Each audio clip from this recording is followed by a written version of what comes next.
sense of control. So we look at your posture, we look at your breathing, we work together, so I reflect it back to you. Sometimes we use a mirror where you look into your eyes, because it's very difficult to escape how you're feeling when you look in your eyes in the mirror. When's the last time you looked in the mirror and actually looked and asked yourself how you're feeling versus just shaved or combed your hair? Actually, really sadly, I actually do it once a week. Okay, well that's more than most. I have my OCD ritual for that. You see, that's more than most. Yeah. Now, but those are little sort of things that you do. Look in the mirror and you say to yourself and tell yourself affirmations and do incantations and things like that.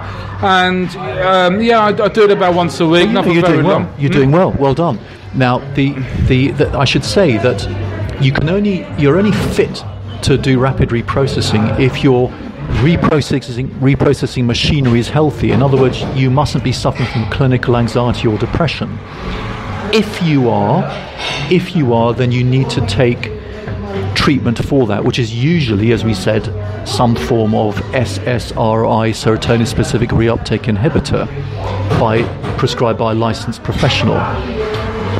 And once your reprocessing machinery is healthy, then you can do the reprocessing. And what I love about the reprocessing is it works unbelievably effectively, because the patient actually does the work. And what we do is we say, have the obsessional thought, have it right now. Have it right now, tell me what you're seeing, tell me what you're feeling, rate your level of distress.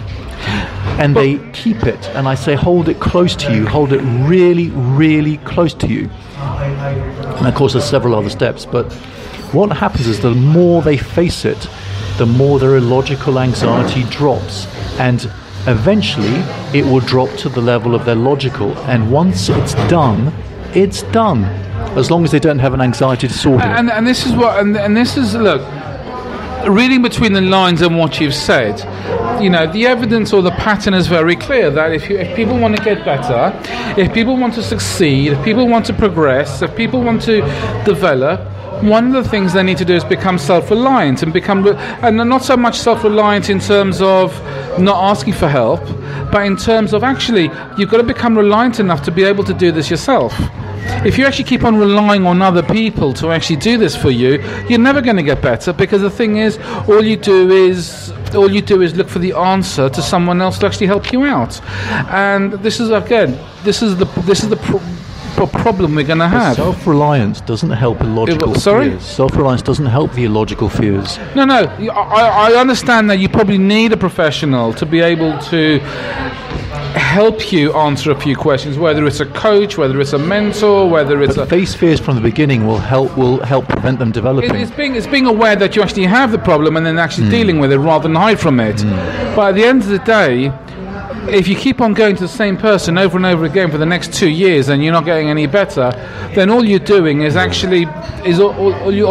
becoming reliant on someone else to sort it out for you. Right. There's got to be some accountability that an individual has got to take to do it, because let's face it, you can actually we talked about heroin addicts earlier. Now a heroin addict can say, do you know what, I don't want to take heroin anymore, and then he'll go and seek professional help. But they have still got to be the person who's got to find the reason why and take the action to actually do it. No matter how many times you go and see a professional to say, do you know what, I want to stop, but I've got this problem, and then not deal with it, you're never going to move forward. All right? You've got to take. It's like overweight people. Oh, I don't want to be fat anymore. Okay, go and see a personal trainer. But the thing is, the personal trainer is going to give you a nutrition plan as well, probably. And guess what? You don't stick to the nutrition plan, there's only one person to blame here, and that's you. The difficulty is, you see, that with these irrational fears. I'm not in the best shape of my life these days, but I'm actually very conscious of what I actually have to eat most of the time. But the thing is, I have to hold myself accountable. But remember, there's with these irrational fears, there's something called the default mode network in the brain, which is a cycle of negative thinking which you stay stuck in and obsessed with, and you can't get out of it. And one of I talked a few sessions a few podcasts ago about someone called Professor Nutt, who's a very, very senior guy. Used to advise the government on cannabis. And he's doing a lot of research on psychedelics, actually, and use it in addiction. And did you know that preliminary results of psychedelics and addiction are an order of magnitude better than traditional therapies? And one of the ways that they think it works is that it reduces the activity in the default mode network, and it frees the brain from the negative cycle of thinking and allows it to think more positively and take control and say, yes, I can stop it. Yes, things will be okay if I don't use the drugs. But that's one theory. Well, I mean, let's face it. I mean, I've heard rumours, because I've never really taken not really. I've never taken psychedelics. But one thing from psychedelics, and this is based on hearsay, is that people can just have a good trip as well as a very bad trip, which actually can also traumatise them. They can have a bad trip, but the good trip is interesting because of course good trips cause a reverse post-traumatic stress disorder. I mean, some of the best rock songs have been done on hallucinatives, haven't they? You feel so good, and you link that feeling of being so good with a situation that you feel that you can deal with the situation. And indeed, that's what Bill W., the co-founder of Alcoholics Anonymous, did. For years, he was a hopeless alcoholic, and all the treatments failed until he heard of the belladonna cure, which is another form of hallucinogen. And whilst he was tripping, he felt so good that things would be okay, and he came up with the idea of Alcoholics Anonymous, and he never touched alcohol again.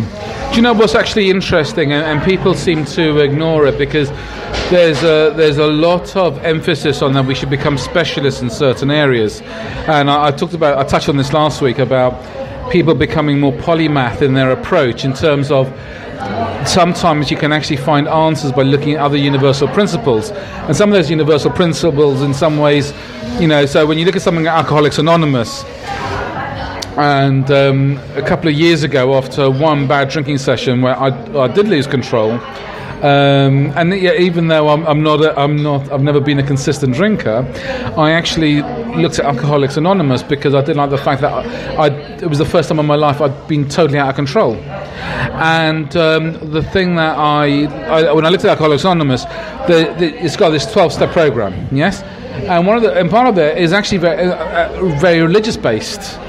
So he's taken religion, he's taken some form of cognitive behaviour, and he's taken something else, and he's put it together to create this 12-step program, and that's where breakthroughs come. You're so right, and of course, again, that gives us the power of structure.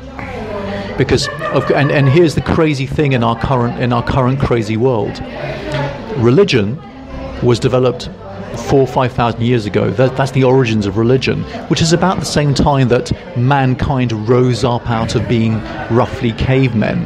And I think religion has given mankind the organization and the focus to develop modern civilization. But there are paradoxes, of course, that modern civilization, industrialization, materialism has a disintegrating effect which destroys morals, ethics, religion.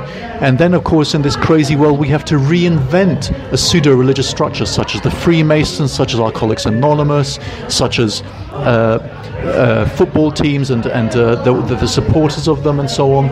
All very ritualized, all very structured, but it's all pseudo-religious, but without the healthy components, right? Because there aren't the rules and laws. Well, sorry, what pseudo-religions unhealthy? Pseudo-religions can be unhealthy because they don't have the overall ethos of having a good, meaningful life and community, which is what religion is designed for.